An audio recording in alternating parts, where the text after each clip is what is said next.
Pemirsa, drama teatrikal bertajuk Teatrikal Refleksi Perobekan Bendera 19 September 1945 di depan Hotel Majapahit, Jalan Tunjungan pada Minggu 22 September 2024 berlangsung semarak.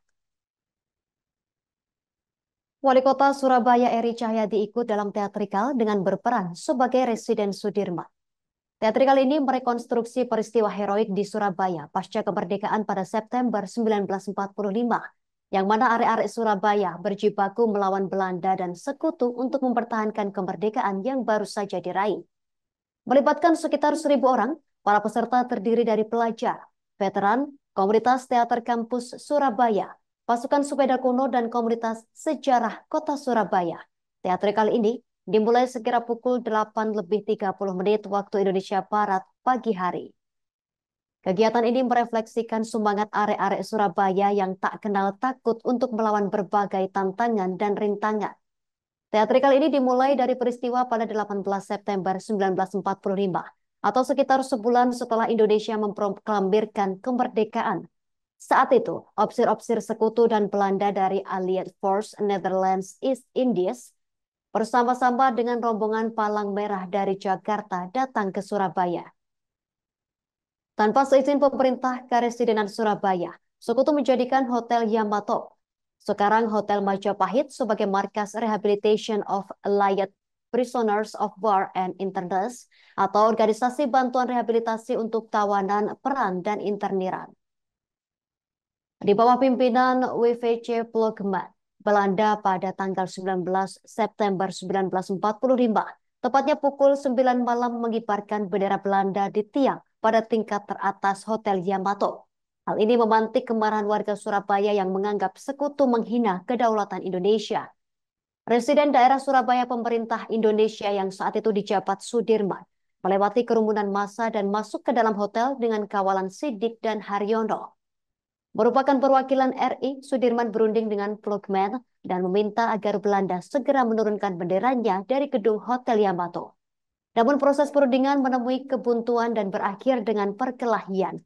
Sesaat setelah mengeluarkan pistol, Plogman tewas tercekik oleh Sidik yang juga akhirnya ikut tewas terkena tembakan tentara Belanda. Mendengar dentuman pistol, para pemuda yang berada di luar hotel pun ikut mendobrak masuk. Haryono yang semula bersama Sudirman kembali ke dalam hotel. Ia terlibat memanjat tiang bendera bersama Kusno Wibowo. Pada akhirnya, mereka berhasil menurunkan bendera Belanda, merobek bagian birunya, dan mengereknya ke puncak tiang kembali. Pekik merdeka saling bersahutan setelahnya. Emosi para penonton yang menyaksikan teatrikal pun ikut terbakar. Pekik merdeka turut terdengar dari ribuan penonton yang memadati sekitar Jalan Tunjungan, lokasi teatrikal ini digelar. Hari ini adalah teatrikal yang memang kita peringati untuk merobekan bendera Belanda. Sejarah jangan sampai lupa. Sehingga tadi kita melibatkan banyak anak-anak muda, terutama anak-anak SMA.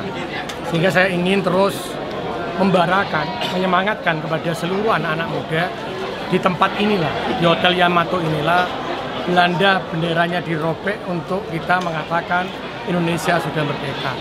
Maka saya berharap dengan perobekan bendera Belanda hari ini, maka semangat kemerdekaan harus tertancap di jiwa pemuda-pemuda Surabaya. Dan alhamdulillah hari juga banyak pemuda veteran yang ikut. Ini menunjukkan bahwa Surabaya tetap akan membara terus sebagai jiwa-jiwa pahlawan. Pak, yang membedakan perobekan tahun ini dengan tahun depannya? Dengan banyak-banyak teatrikal yang berbeda-beda setiap tahun. Tapi ceritanya tetap sama, bagaimana keberanian arek-arek Surabaya untuk naik ke Hotel Yamato merobek bendera Belanda. Tetapi dalam menuju ke sana teatrikalnya berbeda-beda. Agar apa? Agar yang hadir, yang melihat juga tidak bosan. Yang kedua, semangatnya tetap muncul sebagai Surabaya tempat merobeknya bendera Belanda. Ya. Pak, event sejarah yang nantinya masuk. Salah satunya adalah Vaganza. Setelah itu 10 November, yang bulan November selain Vaganza. Banyak ya, Puncak Uleg yang kita akan daftarkan. Cuman yang nanti itu adalah kalau satu masuk harus ngalah sing liyane. Jadi mereka berharap tidak semuanya masuk, gantian sing mlebu. Karena ada tempat-tempat lain yang juga masuk kan. Pak, refleksi apa yang mungkin Si ini adalah yang kita tekankan adalah kolaborasi. Jadi kita melihat banyak kolaborasi dan sinergi. Berarti apa? Dengan perobekan bendera ini kita adalah merdeka. Berarti kalau sudah merdeka, maka tidak ada dalam hal merdeka itu satu lebih baik daripada yang lainnya. Tapi bagaimana merdeka itu dulu dengan perobekan bendera Belanda. Download Tribun X sekarang, menghadirkan lokal menjadi Indonesia.